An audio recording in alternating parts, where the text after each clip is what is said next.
Municipal de Policía y en la Clínica El Gol, y estoy encargado de hablarles sobre semiología del aparato locomotor 3, que viene a ser lo que es miembros inferiores. Entonces, la semiología... Amigo, deja tu celular ya, estamos en la clase. La semiología de mi profesión o de mi segmento, de mi carrera, es diferente a lo que es evaluación por un cardiólogo, por un neumólogo, por un internista, ¿no? Nosotros es algo más dirigido.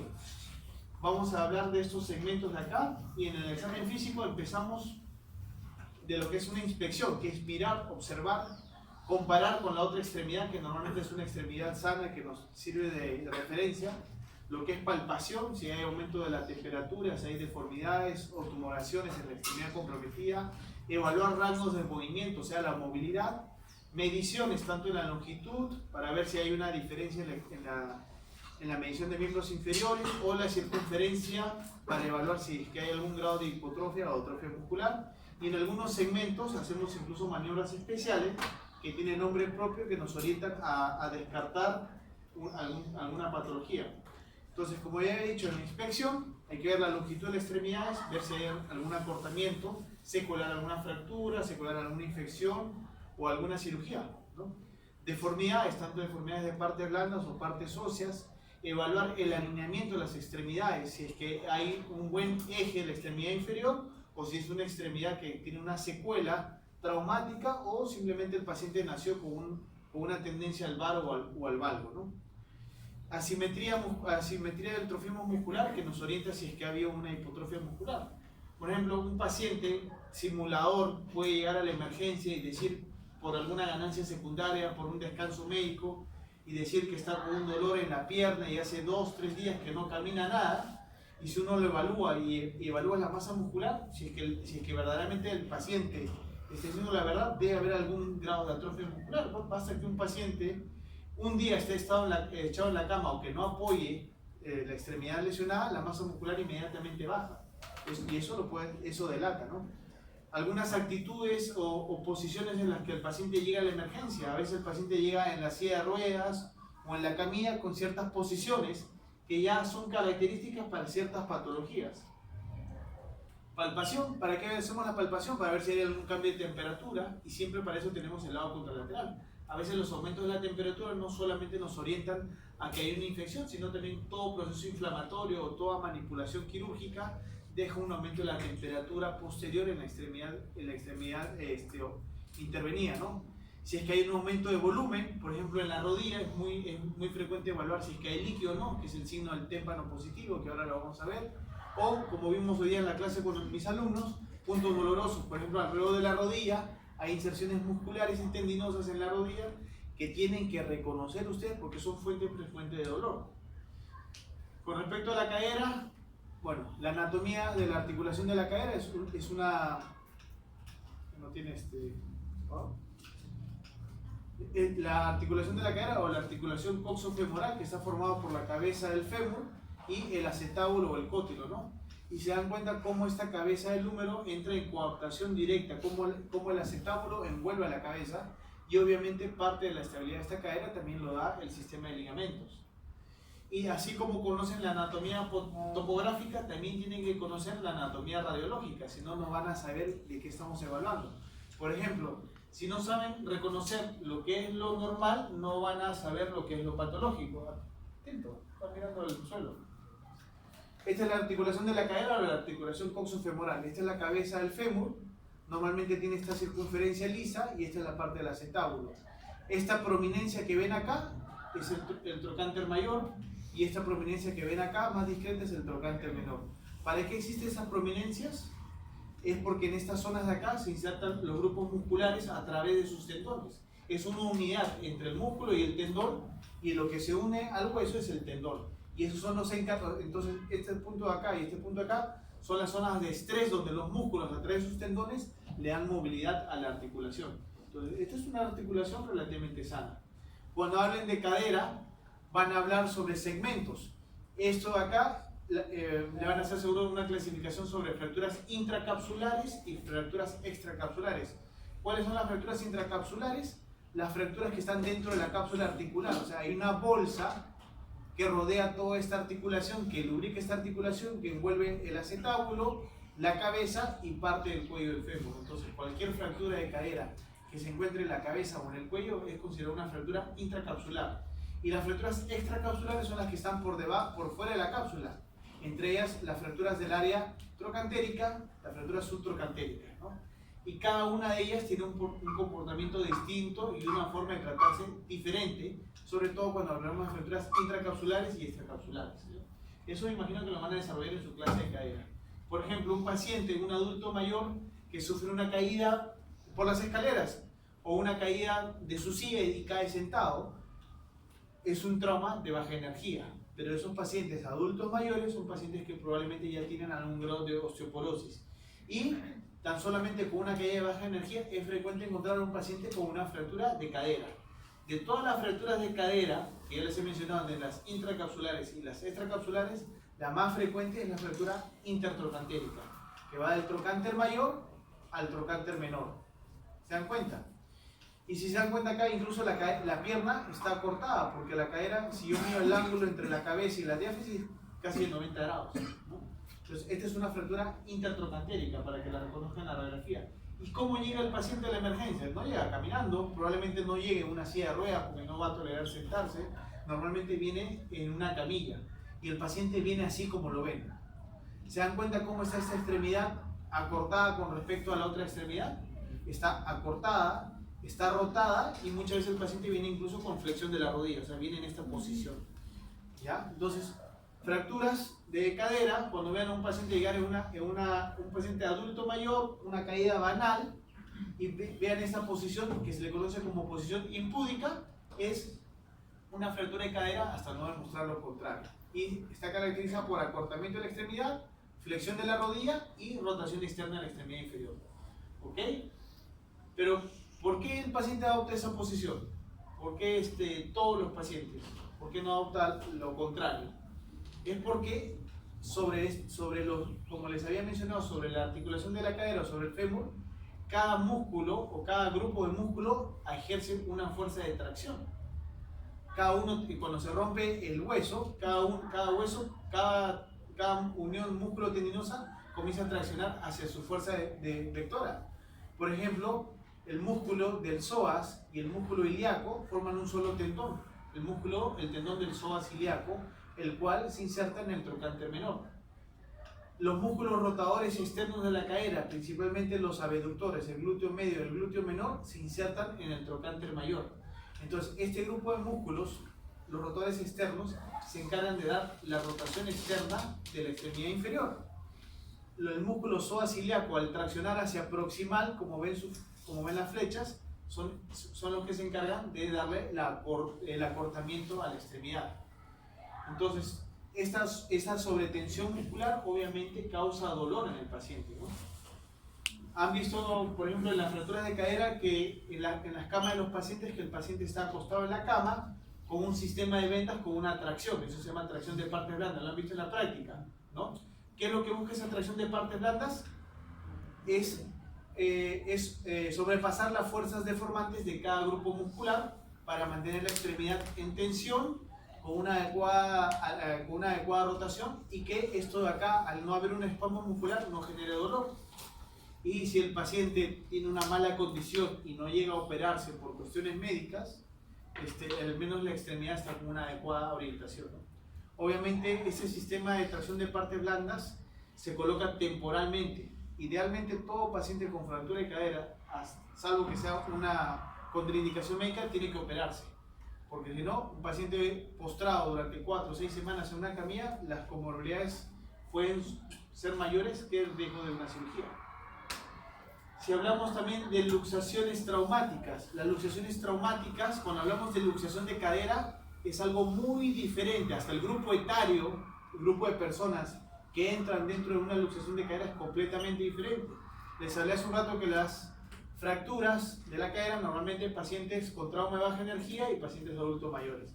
En cambio, una fractura en una luxación de cadera, cuando escuchen que le están refiriendo un paciente a la emergencia con una luxación de cadera, piensen que normalmente es un paciente joven, un trauma de alta energía, lo más frecuente es un accidente de tránsito o una caída de altura, y de las luxaciones más frecuentes de la cadera, la luxación posterior. en el 85% de los casos. Y si se dan cuenta, ¿cómo está la posición de la extremidad? Casi diferente a la de la fractura de cadera. La fractura de cadera dijimos que era impúdica. En este caso, la luxación posterior de la cadera del paciente viene en posición pudorosa o púdica, ¿no?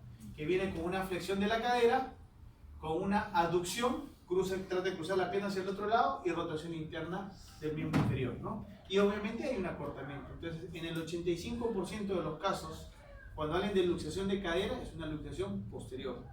Y les había hecho la mención que la cabeza del fémur estaba en una coaptación con el acetábulo. Entonces, generalmente cuando hay una luxación, es que la cadera, la cabeza del fémur también rompió el acetábulo, o la pared anterior o la pared posterior, dependiendo hacia donde se haya desplazado.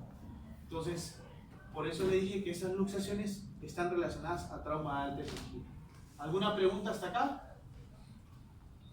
Esa es pregunta típica en los exámenes, ¿ah? Cuando les ponen cómo ingresa el paciente, cuál fue el mecanismo de lesión, le colocan la edad del paciente, entonces ya con eso tienen que ver.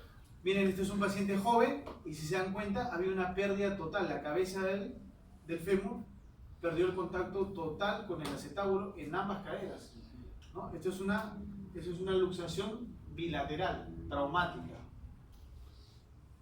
Las luxaciones anteriores son mucho menos frecuentes y normalmente adoptan esta posición de acá, ¿no? Y incluso la extremidad está incluso más alargada que la dorsal, ¿no? La única forma de descartar radiológicamente si una fractura se ha ido hacia anterior o posterior es tomar una radiografía axial o una tomografía. Muchas veces se toman tomografías para ver hacia dónde se desplazó la cabeza del fémur o cuantificar el grado de lesión ósea a nivel del acetábulo. Cuando hablamos de palpación, seguimos con el tema de la cadera, es muy importante tocar el trocánter mayor, la zona lateral de la cadera, que les había dicho que es zona frecuente donde se insertan los tendones y puede haber procesos inflamatorios tipo bursitis o trocanteritis a ese nivel. Palpar la región inguinal, porque muchas patologías de la región inguinal, algunas hernias, pueden dar un dolor que simule que está en la cadera, pero es un problema inguinal. Algunas ciatalgias, algunas irritaciones del nervio ciático, también el paciente puede manifestar el dolor que es en la cadera, pero no está en la cadera, está en el nervio ciático.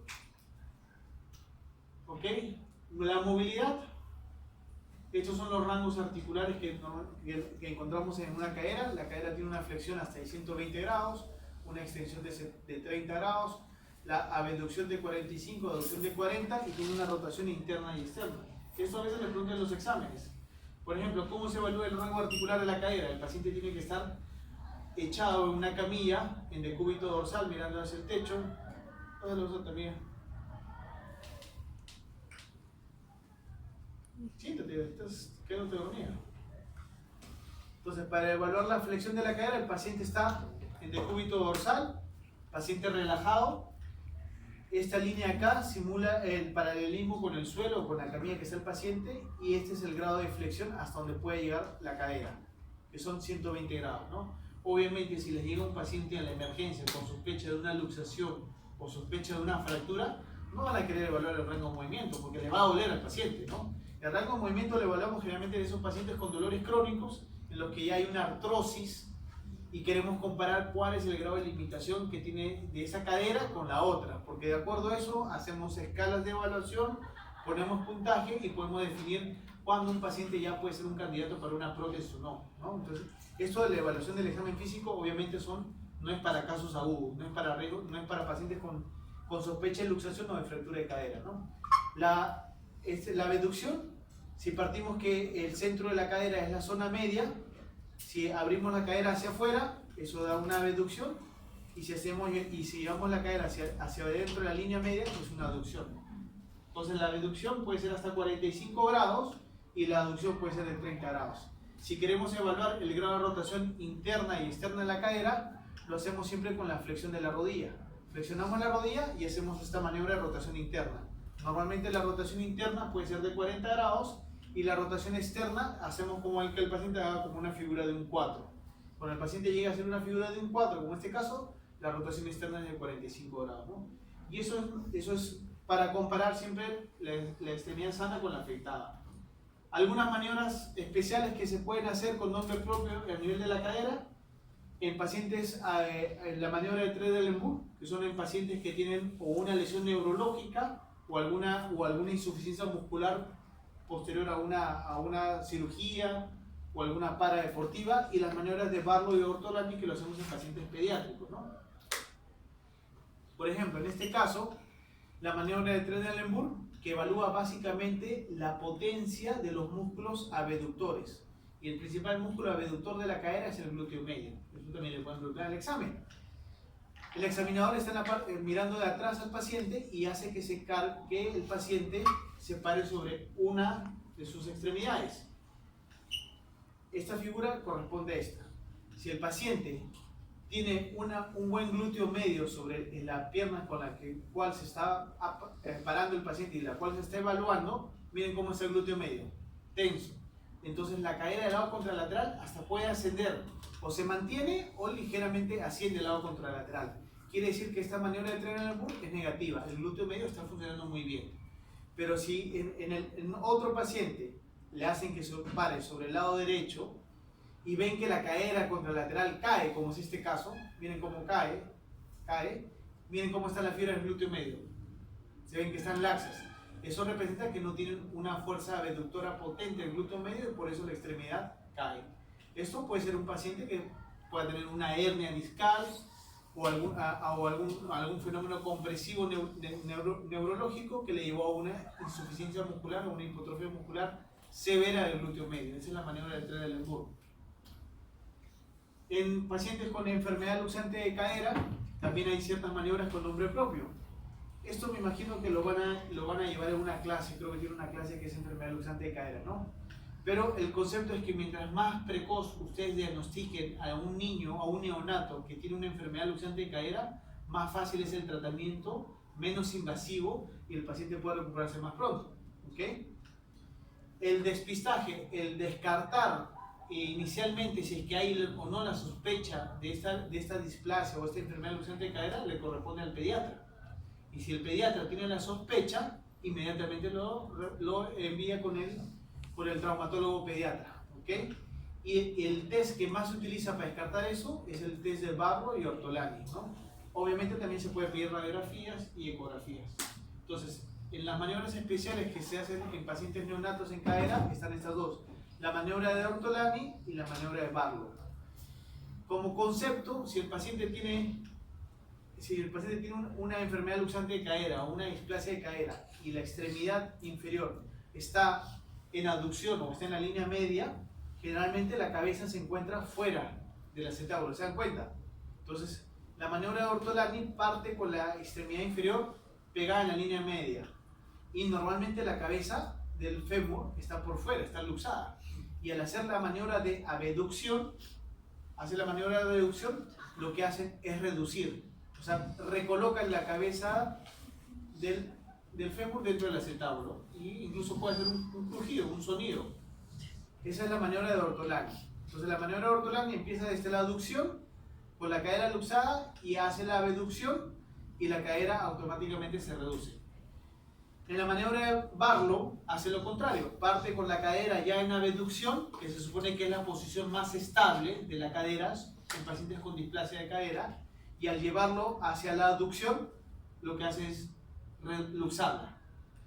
Entonces, esto les pueden preguntar en el examen, esto lo tienen que ver en la práctica. Algunos, si están en un hospital de pediátrico, aprovechen en ver eso, porque no todos ven pacientes pediátricos, y por eso es que todo paciente con displasia de cadera o con enfermedad luxante de cadera, el método de inmovilización, sea con arneses, sea con yesos, dependiendo del grado de displasia que tenga el paciente, siempre se hace con la cadera abducida, porque es la posición más estable, ¿ok?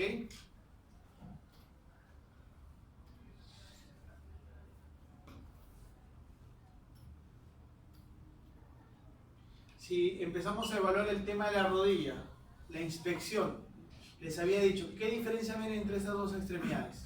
Es el mismo paciente, dos rodillas. Se dan cuenta cómo está completamente con un aumento de volumen, con una deformidad evidente, ¿no? Y la deformidad la tiene acá, por encima de la rótula. Eso se llama la bursa suprapatelar. que es donde normalmente se puede, si hay un fenómeno irritativo o alguna lesión, ahí es donde se acumula el líquido, ¿no? Porque es una bolsa. Entonces a esto se le llama derrame articular. No es que derrame, es que se ha roto la bolsa y el líquido se salió, como a veces piensan los pacientes. Nada se ha roto, simplemente ha habido una sobreproducción de líquido o sangre si ha sido algo traumático y se acumula en esta zona. A eso se le conoce como derrame articular. No es que se haya roto algo y el líquido esté escapándose, ¿no? Como piensan los pacientes. Y si, obviamente acá, a simple vista yo puedo decir que ese paciente tiene un derrame articular, pero en casos más discretos o donde quiero evaluar o donde quiero hacer una evaluación, hago esta maniobra que es el signo del témpano. Se dan cuenta cómo el paciente abraza con sus dos manos la parte superior e inferior de la rodilla y lo que busca es centrar el líquido en esta zona. Si es que hay líquido, obviamente la rótula va a estar flotando sobre el líquido sinovial o sobre sangre. Y si el examinador con el pulgar o con el índice trata de bajar la rótula va a ceder y va a chocar con la tróclea del fémur, y si suelto esa presión, la rótula va a ascender. Eso se llama el signo del témpano, como un témpano. Uno aprieta el hielo, lo suelta y vuelve a la superficie, ¿no? Eso es cuando hay líquido. No me dice si es sangre, no me dice si es líquido sinovial, no me dice si es una mezcla de los dos, solamente me dice que hay un líquido de mayor cantidad. Y el hecho de tener un aumento del líquido o un aumento de volumen o un derrame articular, eso aumenta el dolor. Normalmente el paciente no tolera grados de flexión completa ni extensión de la rodilla y algunos pacientes vienen con demasiado dolor.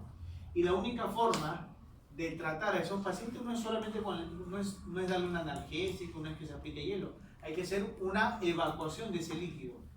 Ese procedimiento se llama artrocentesis. Y si se dan cuenta, es llevado a cabo con una adecuada antisepsia, porque voy a penetrar una aguja del medio externo por la piel hasta dentro de la articulación. Entonces, si no tengo un adecuado método de desinfección, puedo producir una infección. Eso sería una artritis séptica. ¿Okay? En este caso, están evacuando el líquido y se dan cuenta es un líquido amarillento, color amarillo citrino, que es líquido sinovial, que puede ser por un proceso inflamatorio. ¿Qué pasaría si yo al hacer una evacuación, en vez de salir líquido amarillento, me sale sangre? ¿Cómo se llama eso? Hemartrosis. ¿Y cuáles son las causas de hemartrosis en una rodilla? Por ejemplo, un paciente de 20 y tantos años, estaba haciendo actividad práctica deportiva, el pie se le quedó plantado en el césped, hizo un movimiento de flexión y rotación externa forzada, llega a la emergencia y viene con la rodilla completamente edematizada, hinchada, signo del témpano positivo. Y ustedes le hacen una artrocentesis evacuatoria y sale sangre. ¿Qué presunciones diagnósticas tendrían en mente? ¿Qué les han explicado en su clase? ¿Qué lesiones podría tener ese paciente? Para que tenga sangre. La única forma que la rodilla se llene de líquido en cuestión de minutos o en menos de una hora es que sea sangre. Porque no se produce una sobreproducción de líquido sinovial tan rápido. ¿Me entienden? Entonces el paciente llega y dice, se me hinchó la rodilla en cuestión de minutos, en una hora, eso es sangre. Eso no es líquido sinovial, eso es sangre. Entonces algo se ha roto adentro. ¿Me entienden? Había una ruptura de vasos sanguíneos y por eso es que se llenó de sangre. ¿Me entienden? Las causas son ruptura de ligamentos intraarticulares. ¿Cuál? Sobre todo, el más frecuente, el ligamento cruzado anterior. La otra causa, desgarro de los meniscos. Pero no es el desgarro convencional. Van a tener una clase en que van a dividir al menisco en diferentes áreas. En la zona roja, en la zona blanca o en la zona rosada. Tiene que ser, para que haya una hemartrosis sangre, tiene que ser una desinserción. O sea, el menisco se rompió en su zona roja o en la unión con la cápsula. Eso ha producido ruptura de vasos sanguíneos y ha producido la secreción, ha producido la hemartrosis. No un desgarro pequeño en la zona blanca, o sea, son desgarros severos. Y la otra causa puede ser fracturas osteocondrales o fracturas intraarticulares, que comprometen el cartílago y el hueso. Entonces, esas son las causas más frecuentes de hemartrosis. Y obviamente yo la única forma de corroborar eso es un examen de imágenes. ¿Qué examen de imágenes pediría para eso? Obviamente siempre se les enseña como parte de mnemotecnia a todos los pacientes ir paso por paso, ¿no? Obviamente el examen más fácil a la mano que uno tiene en la emergencia es una radiografía, ¿ok? Pues la radiografía solamente me sirve para evaluar si hay lesión ósea o no. No me sirve para evaluar ni ligamentos, ni cartílagos, ni siquiera para evaluar una lesión del cartílago, nada. Entonces, lo primero que yo tengo que hacer es pedirle una radiografía y decirle al paciente al menos, ¿sabes qué? No hay fractura, pero hay una hemartrosis. Ahora tenemos que hacer un examen más detallado. El examen de imagen es ideal para evaluar patologías dentro de la rodilla. Si yo quiero descartar lesión ligamentaria, lesión de menisco, es obviamente una resonancia. Una ecografía, lo único que me sirve es para valorar el volumen de líquido que hay en la rodilla o para evaluar algún proceso inflamatorio de algún tendón superficial o el ligamento colateral interno que es superficial. Pero no me evalúa ninguna patología dentro de la red. Para eso es una resonancia, ¿no? Pero ya dejó de ser una emergencia. Tú puedes colocar una férula al paciente, un vendaje, le evacúas el líquido, le das analgésico, le tomas la radiografía, no hay fractura. Todo el resto de la evaluación, le puedes dejar su resonancia y todo eso ya sea un control ambulatorio, ¿no? Y eso les preguntan, ¿no? Les ponen un caso, ¿cuál sería el examen o cuál sería la secuencia de exámenes radiológicos que pedirían, ¿no? Primero una radiografía y si quiere descartar una lesión ligamentaria o meniscal, obviamente una resonancia. Si es que quiero evaluar detalladamente alguna fractura o el grado de impactación del hueso en fracturas complejas, ahí obviamente la tomografía es superior a la resonancia, pero la tomografía no me permite evaluar una lesión ligamentaria o de menisco, ¿no? Y en muchos casos, en algunos casos complejos, sobre todo en pacientes que van a ser operados o posoperados, pedimos resonancia, tomografía. Puedo pedir ambos exámenes. La inspección. ¿Puedes pasarle los tres a tu amiga que me está contagiando el sueño? ¿Todo bien? ¿Sí? Como está grabando, creo que puede dormir tranquila ahí. Ya. La inspección. Por ejemplo, ¿qué se dan cuenta? ¿Qué le llama la atención en este paciente? Está parada de espaldas, miren cómo sus rodillas apenas se tocan y abajo, ¿no? Están con las piernas abiertas, eso se llama piernas en X o genuvalgo, ¿no? Quiere decir que cuando tú haces a un paciente que se pare y le dices que apenas sus bordes internos de la rodilla se pongan en contacto, cuando hay más de 6 centímetros de distancia entre el malleolo interno de ambos tobillos, eso es un genuvalgo, ¿no?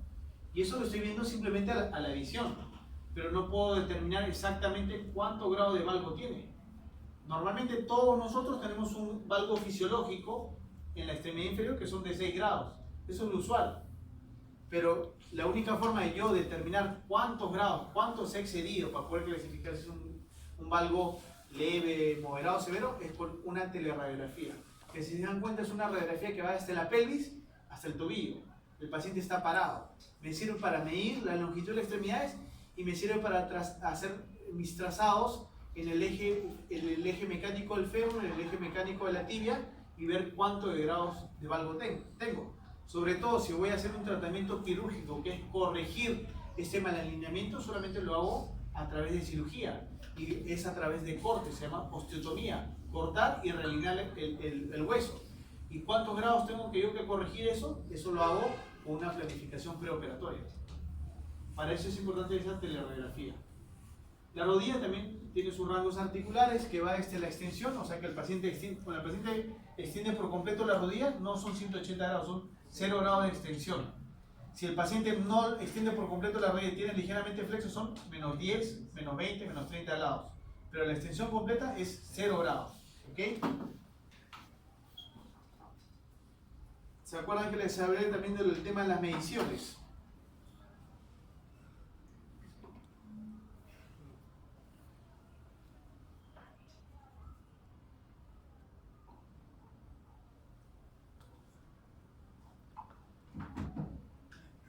Con un simple centímetro yo puedo medir la longitud de mi extremidad, pero también me sirve para monitorizar, por ejemplo, en pacientes o en deportistas o no deportistas, cuánto tiene de circunferencia tanto a nivel de la pierna como a nivel del muslo, para ir viendo cómo va incrementando su masa muscular. Obviamente, un método más exacto que medir con un centímetro la longitud de la extremidad, obviamente es la teleradiografía, que es el examen que les había mencionado, ¿no? Que puedo medir cuánto mide una longitud de una extremidad inferior comparada con la otra. Todos acá tenemos discrepancia en miembros inferiores, ninguno tiene milimétricamente la longitud de la extremidad igual que la otra, pero el organismo tolera hasta 1 centímetro. Por eso discrepancias de menos de 1 centímetro ni siquiera necesitamos corregirlas, Muchos acá la tienen y pasa desapercibido y no afecta en la mecánica de la extremidad inferior. Pero si hay discrepancia de más de 1 centímetro, eso sí puede afectar incluso hasta la columna o hacer sobrecarga sobre la extremidad más larga y producir problemas a futuro en el paciente. Vamos a hablar de algunas maniobras especiales para evaluar, por ejemplo, pacientes con problemas de rodilla. En este caso, vamos a evaluar las maniobras de cajón anterior y posterior. Les voy a pasar un video para que puedan ver cómo se hace más metódicamente. Por ejemplo, si yo quiero evaluar si el ligamento cruzado anterior está roto, hago la maniobra del cajón anterior. El paciente está recostado completamente como ven en la camilla. El paciente tiene que estar relajado, no tiene que hacer ninguna contracción muscular. El examinador, si quiere, puede poner un tope sentándose sobre el dorso del pie. Miren dónde coloca las manos. Los 2 pulgares la coloca alrededor de la tuberosidad anterior de la tibia y con el resto de los dedos abraza la pantorrilla. Y lo que va a buscar el examinador es tratar de llevar la tibia hacia adelante. Si logra desplazar la tibia hacia adelante, quiere decir que el ligamento cruzado anterior está roto. Y la misma maniobra, si el examinador en vez de traccionar hacia adelante empuja hacia posterior, si hay un desplazamiento posterior como ven acá, es que hay una lesión del ligamento cruzado posterior. Le voy a explicar acá mejor en un video, ¿ya? Entonces, este es un paciente en que van a hacer la maniobra del cajón anterior. Miren cómo el examinador se sienta, la rodilla está en 90 grados de flexión y la cadera en 45 grados de flexión. ¿Okay? Miren cómo el examinador va a abrazar la pierna, coloca los 2 pulgares alrededor de la tuberosidad anterior de la tibia y lo que busca es traccionar hacia adelante. ¿Okay? Esa es la maniobra de cajón anterior. Hay discretamente un leve desplazamiento hacia anterior y ahora hace la maniobra hacia posterior. Ahí no hay mayor desplazamiento. ¿Okay?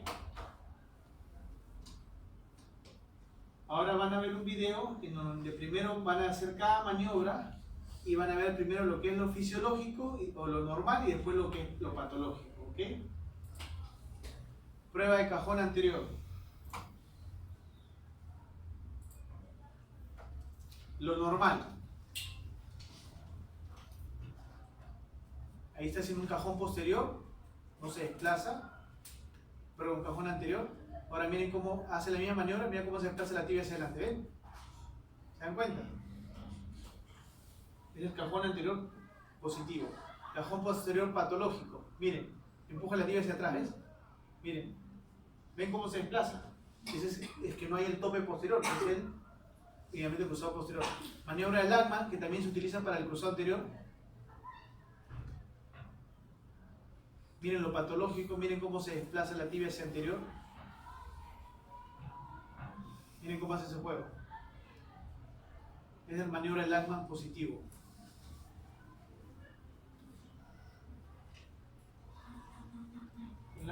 ¿Qué es lo que busca la maniobra del Lachman? La maniobra del Lachman se hace con el paciente en decúbito dorsal, con la rodilla entre 20 a 30 grados de flexión. El examinador con una de las manos coge el muslo, abraza el muslo y lo estabiliza, y con la otra mano lo que busca es llevar, como dice la flecha, la tibia hacia adelante. Si hay un desplazamiento de la tibia hacia adelante, es una maniobra de Lachman positivo. No es como a veces he visto incluso muchos colegas que lo que hacen es esto. No, con la mano izquierda se estabiliza el muslo y con la mano derecha lo que busco es mover la tibia. Esto lo mantengo firme. Si hay un desplazamiento anterior, es una maniobra de Lachman positivo y es indicativo de una lesión del ligamento cruzado anterior. Ahora, si quiero evaluar una lesión del ligamento colateral interno, como estamos conversando hoy día con los alumnos, el mecanismo o el ligamento que más frecuentemente se lesiona en la rodilla, ¿cuál es? Es el ligamento colateral interno, no es el cruzado anterior. Es el ligamento colateral interno. Y es porque es muy fácil de lesionarse o muy común por el mecanismo de lesión. Un paciente está jugando, está haciendo una actividad física deportiva, está parado y recibe un impacto en la parte lateral de la pierna. El pie está en el suelo y lo que hace el paciente es esto. Hace una maniobra de valgo forzado. Al hacer una maniobra de valgo forzado, lo que se estira son los ligamentos de la parte interna. Y ese es el ligamento colateral interno. Entonces, una forma de examinar al paciente es con esta maniobra, la prueba bostezo medial. El paciente está echado, el examinador está al lado derecho de la pierna a examinar, con su mano izquierda hace un tope hace un tope del paciente y con la otra mano lo que trata es llevar la pierna hacia afuera. Si logra hacer un desplazamiento, van a sentir que la rodilla hace esto, como una bisagra, ¿no? Y se examina tanto con la rodilla en extensión completa como en la rodilla en 30 grados de flexión. Cuando yo examino la rodilla en 30 grados de flexión, estoy evaluando aisladamente el ligamento colateral interno. La misma maniobra la hago si es que quiero evaluar, por ejemplo, acá ven, este paciente lo ven cómo están aplicando la maniobra. Con la mano derecha hacen un tope y con la mano izquierda tratan de llevar la pierna hacia afuera. Se dan cuenta del grado de desplazamiento que tiene, ¿no? Entonces, este es un valgo severo, un desplazamiento lateral severo. Entonces, yo no voy a pensar que ese paciente tiene aisladamente solamente la lesión de un ligamento, el ligamento colateral interno. Probablemente por la vista del paciente, por el aumento del volumen, por el grado de desplazamiento, este paciente debe tener una lesión multiligamentaria. Puede tener roto el ligamento cruzado anterior, el ligamento posterior y asociado a eso el ligamento colateral interno, ¿no? No es lo usual, no es lo más frecuente dependiendo el mecanismo o el trauma que haya tenido el paciente. Obviamente esto debe corresponder a un trauma de alta energía. En cambio, un trauma de baja energía te puede dar una lesión aislada, ¿no? Como es el ligamento colateral interno, ¿no? Puedo tomar radiografías en estrés, quiere decir que manteniendo esta posición, el radiólogo puede tomar una radiografía y yo puedo ver en la imagen cómo la articulación se ha abierto. Por ejemplo, en este caso, miren, es el mismo caso que yo estoy haciendo la maniobra y miren cómo se abre el espacio, ¿no? Entonces, vamos a ver cómo evalúan acá los ligamentos colaterales. Eso es para las maniobras de pivot shift. Es una evaluación también dinámica para descartar si es que hay lesión del ligamento cruzado anterior. Es una prueba dinámica, no hay ahí desplazamiento anterior. Miren esta maniobra positiva, miren cómo resalta la tibia, ¿ven? Entonces, eso me dice que hay una lesión del ligamento cruzado anterior. Evaluación del ligamento lateral interno, bostezo articular normal. Todas las rodillas tienen un ligero valgo, ¿eh? Pueden tener algo de laxitud, no hay ningún problema. Miren lo patológico, cómo puede llegar a ser. Miren cómo sale la pierna, ¿eh? ¿No? Entonces es un valgo más severo. Y se dan cuenta, lo está examinando con la rodilla ligeramente flexionada, los 20 o 30 grados. Igual, el bostezo de la parte lateral. Yo en varo. Siempre va a haber una laxitud, eso es lo normal. Ahora van a ver el bostezo medial o el bostezo lateral patológico, miren.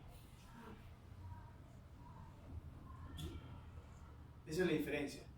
Y siempre tenemos el lado contralateral de la rodilla para evaluar. Todos ustedes que están empezando o gente que no es especialista en rodilla y que quiere tener una mejor aproximación, es primero examinar la rodilla sana. Porque cada paciente tiene su rango de movimiento, su grado de laxitud y después de eso ya se examina el lado contralateral. ¿Ya? Nos quedan 15 minutos. ¿Alguna pregunta hasta acá? ¿Preguntas? ¿Ninguna pregunta? Los meniscos son una parte importante en la estabilización, en la amortiguación, en la protección de los cartílagos de la rodilla. Todos tenemos dos meniscos, un menisco al lado interno y un menisco al lado externo. También están intraarticulares y están recostados, apoyados sobre los platillos tibiales, en la tibia, ¿no? Obviamente todos los meniscos tienen una unión hacia su cápsula, una unión menisco-capsular. ¿Okay? Cuando uno tiene un trauma, una torsión o accidentes, pueden producirse los tipos de desgarro del menisco, ¿no? Para que se produzca un desgarro del menisco normalmente tiene que haber un mecanismo de flexión y rotación de la rodilla, forzosa. Y pueden producir todos estos patrones de desgarro del menisco. Todas estas son las configuraciones en las que se puede desgarrar el menisco. El más severo son estos desgarros de acá, ¿no? Son desgarros grandes en asa de balde. Se dan cuenta, es como una asa, ¿no? Asa de balde o doble asa de balde, ¿no? Hay diferentes maniobras que uno puede hacer cuando evalúa a un paciente para descartar si hay sospecha de una lesión de menisco. Por ejemplo, paciente que viene con una semana de evolución dolor en la rodilla, posterior a un trauma o una actividad física deportiva, refiere que sufrió un mecanismo de torsión y flexión brusca durante el partido, pero bueno, que reposó un rato, pudo jugar y con el paso de las horas o el paso de los días empezó a tener más dolor y empezó a notar que se le hinchaba la rodilla, ¿no? Si se dan cuenta, he dicho que con el paso de los días, ¿no? O de las horas, porque el aumento del líquido sinovial es mucho más lento. Le hacen una artrocentesis y sale el líquido sinovial amarillento. Y le pueden hacer alguna de estas maniobras que sale positivo y uno puede sospechar que ese paciente tiene una lesión de menisco. ¿Cómo corroboran si el paciente tiene una lesión de menisco o no? Porque ninguna de estas maniobras es 100% sensible ni 100% específica. O sea, si yo le hago estas maniobras y sale positivo, yo puedo sospechar que el paciente tiene una lesión de menisco. La única forma de descartar eso es con una resonancia. La resonancia es lo que me permite ver y evaluar si es que hay o no una lesión de menisco. Dentro de las maniobras que uno utiliza más frecuentemente en la rodilla son estos, el síndrome de McMurray. Es una de las maniobras que uno puede utilizar y lo utilizas tanto para evaluar el menisco del lado interno o el menisco del lado externo. Por ejemplo, acá van a hacer una exploración para ver si es que el paciente tiene un desgarro del menisco externo. El paciente está en decúbito dorsal, el examinador lleva la rodilla a un grado de flexión máxima y lo que hace el examinador ahí es girar el pie. Entonces yo estoy acá, estoy examinando al paciente, hago que doble la rodilla y si quiero evaluar el menisco del lado externo, hago rotación interna del pie. Al hacer rotación interna del pie, el talón ¿hacia dónde apunta? Hacia afuera. Entonces como memotecnia, a donde apunta el talón voy a evaluar el menisco. Entonces voy a evaluar el menisco del lado externo, pongo mi dedo sobre la línea interarticular externa para hacer un poco de presión y de la flexión máxima llevo a la extensión. Si se produce dolor en ese tramo, hay sospecha de una lesión del menisco del lado externo. Si voy a evaluar el menisco del lado interno, es lo mismo, pero en vez de hacer una rotación interna, hago una rotación externa del pie. Lo llevo a la rodilla a la grado de flexión máxima, rotación externa del pie, el talón hacia dónde apunta, hacia la parte interna. Pongo mis dedos en la línea interarticular interna y voy de la flexión a la extensión.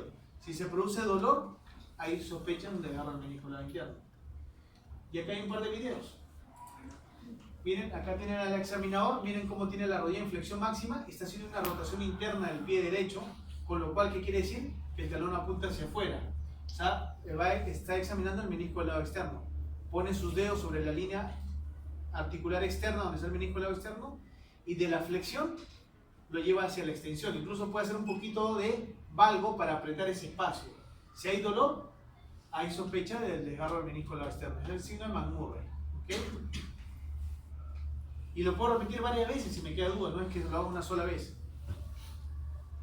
Ahora el examinador lo ha hecho 3-4 veces y evalúa si en ese rango de movimiento el paciente tiene dolor. Ese es el McMurray para el menisco del lado externo. Ahora va a llevar a la rodilla a la máxima flexión y lo que va a hacer con el pie es una rotación externa. El talón apunta hacia adentro, entonces pone sus dedos sobre la línea interarticular interna, donde está el menisco del lado interno. Y de la flexión lleva a la extensión. Es más, si quieres sumarle más estrés, puede hacer un varo ligero sobre la articulación para tratar de pellizcar el menisco. Si es que le causa dolor, hay sospecha de una lesión del menisco. ¿Ok? Esa es la maniobra de McMurray. Otra de las maniobras que se utilizan es la maniobra de Apple, que es con el paciente en decúbito dorsal, decúbito prono, perdón, boca abajo. Miren cómo tienen acá al paciente. Básicamente las pruebas consisten en hacer rotación externa o interna, dependiendo de qué menisco quieres evaluar. En este caso, el examinador con sus dos manos hace una presión hacia la rodilla, hacia abajo, y comienza a evaluar, a hacer rotación interna y externa. Si hace una rotación externa y el talón apunta hacia adentro y hace una compresión y le duele al paciente, hay sospecha de una lesión del menisco del lado interno. Si hace todo lo contrario, si hace una rotación interna del pie y el talón apunta hacia afuera y hace una compresión y le duele, hay sospecha del menisco del lado externo. Puede hacerlo con las manos o, como lo va a hacer, puede colocar la región axilar sobre la planta del pie para hacer una presión, una carga axial, y comienza a hacer las maniobras de rotación interna y externa para ver si el paciente presenta dolor o en el menisco interno o en el menisco del lado externo. A veces puede tener lesión de los dos meniscos, o a veces puede tener una lesión de ligamento más una lesión de menisco, o una lesión de ligamento más los dos meniscos, o en casos más severos lesiones multiligamentarias, que van asociadas siempre con una lesión de menisco. En el 80% de los casos o más de que un paciente tiene una ruptura del ligamento cruzado anterior, tiene otra lesión asociada, pues una lesión del menisco o otro ligamento. Y en los tratamientos quirúrgicos depende del tipo de desgarro y depende de la ubicación. Por ejemplo, es una visión artroscópica, miren, tiene un desgarro radial en la zona central o en la zona del cuerpo del menisco. El menisco tiene diferentes áreas. No, acá lo que se busca no es simplemente entrar y sacar el menisco o hacer una resección del menisco. Si uno a un paciente le reseca o le saca el menisco, es como quitarle un amortiguador a un carro. ¿Qué va a pasar con el paso de los años? Esa rodilla va a empezar a golpear y va a empezar a producir desgarros del cartílago. Pero hay zonas de la rodilla donde uno tiene necesariamente, como se está haciendo ahí, que es recortar, porque sé que en esa zona no va a cicatrizar el menisco. Y en la zona donde sí hay vascularidad, lo que hacemos es esto. Colocamos estos dispositivos que son como unas pistolas que traen una sutura precargada con unos pequeños botoncitos y miren lo que hago. Voy a suturar el menisco. Ahí estoy disparando, en el dibujo de acá arriba, perdón, para que no se confunda, estoy disparando acá, coloqué y hice un disparo. Ahora, al otro extremo del menisco donde está la ruptura, también voy a hacer otro disparo con la misma aguja, no, ni siquiera la retiro. Y viene precargada la sutura con unos botones de 5 milímetros que quedan por detrás del menisco. Y miren, yo salgo y queda solamente la sutura. ¿Cómo llego a producir esto? Ahí está la sutura. Este es el ganchito. Con esto yo comienzo a traccionar el hilo. Ya viene con el nudo está precargado. Yo ni siquiera tengo que hacer ningún nudo. Simplemente jalo, le doy una tensión adecuada. Con ese empujanudo le doy la tensión y donde ya veo que el menisco se ha juntado, lo suelto. Y se espera y entra el paciente a un protocolo de rehabilitación postoperatoria. Bueno, en aras del tiempo, porque el doctor Cabrera está afuera, solamente voy a hacer esto, ¿no? Lo que es cadera y rodilla. Porque he visto lo mío básicamente es semiología y hay varias cosas que van a tener en otras clases ustedes. ¿Tienen alguna pregunta? ¿Alguna pregunta, duda? Ojo con lo que es anatomía, le pueden preguntar cuáles son los ligamentos de la rodilla, cuál es el ligamento que más se lesiona, que dije que es el colateral interno, cuáles son las maniobras que se utilizan para descartar una lesión del ligamento colateral interno o externo, exámenes de imágenes. La radiografía sirve simplemente para ver parte ósea y es el primer examen que uno lo tiene que pedir en una emergencia sí o sí, pero si tengo sospecha de lesiones mayores, puedo pedir tomografías para evaluar si es una fractura compleja o evaluar tridimensionalmente o hacer reconstrucción de la fractura, o si quiero descartar una lesión ligamentaria o meniscal, las resonancias. ¿Okay? Las artrocentesis es diferente tener un derrame articular de pocos minutos o de una hora de evolución, que normalmente sé que es sangre, o un aumento de volumen, o un derrame articular de días de evolución o de horas de evolución, que normalmente es líquido sinovial. Es diferente. Si tengo sangre, sé que puede ser una lesión de los ligamentos cruzados anteriores, o una fractura osteocondral, o una desinserción del menisco. Si tengo líquido sinovial amarillento, ligeramente turbio, generalmente es un proceso inflamatorio que puede corresponder a un fenómeno mecánico como un desgarro al menisco. Si es que el líquido amarillento es muy turbio, muy oscuro, lo tengo que mandar a estudiar anatomía patológica y puede ser incluso una artritis séptica, ¿no?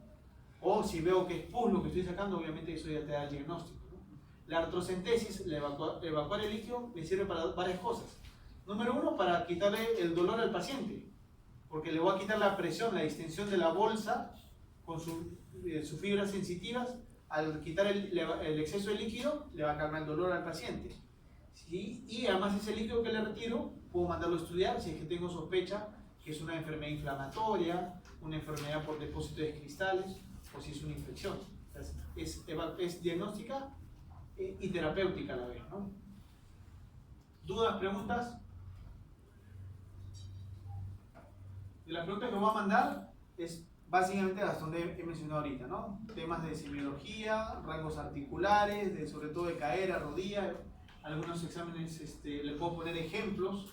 Ya les mencioné las fracturas de cadera. Generalmente el paciente es un trauma de baja energía, es un adulto mayor, La fractura más frecuente es la intertrocantela, ¿no? Las luxaciones de cadera, generalmente pacientes jóvenes, trauma de alta energía, y la más frecuente es la luxación posterior. Listo. ¿Ninguna pregunta? ¿Puedes pasar la voz al doctor Cabrera?